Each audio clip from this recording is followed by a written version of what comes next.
आज आपको जो कार्ड मिला है, अस्पताल में उसकी कीमत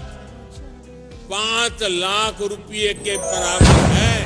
लाफानसी आयुष्मान कार्ड पुलादन मारी लासी नांग लितुम ता आयुष्मान कार्ड बांगे kaselam nangji kenangsot kopi porloma pulotang te by chance nang litum hemlong pen jong si komani serious jong si ke sodokok usita menang litum long jong si Ayushman card jong si dolo pulotang te nang litum penangan akerap sita menang litum laso card penlong lasi pini laso video nang litum jong si non anta Ayushman card bang kaselam lilang pulotang te koson si mobile long pen masin nang litum ta kaselam son si kaselam munji ma edi laso puthak sinang litum pani li laso video long nang than pachini poni video pang chengcha prang nang litum jong si nili page long akimilang pulotang nili page apan si tame follow ek dano lason information updates kelong verji apan ke chengsi nang litum ayushman app pula government app nang litum install ik nang point ke installer api nang open nang point ke login long ber ik nang po la penang litum la beneficiary long ber api captcha mobile number la fill api otp bang point ke nang litum la scheme long bang ke nang litum pmjay la so option si select nang jing ke state la nang litum select nang point ke nang litum family long pen aadhar card number la fill api ang ton login api nang litum da kaselam tang bang po bang pi pot bang ke already download a option nang litum theklong ek ji la pen KYC lah complete pe bang phobang phifan bang ke la authenticate long sinang litum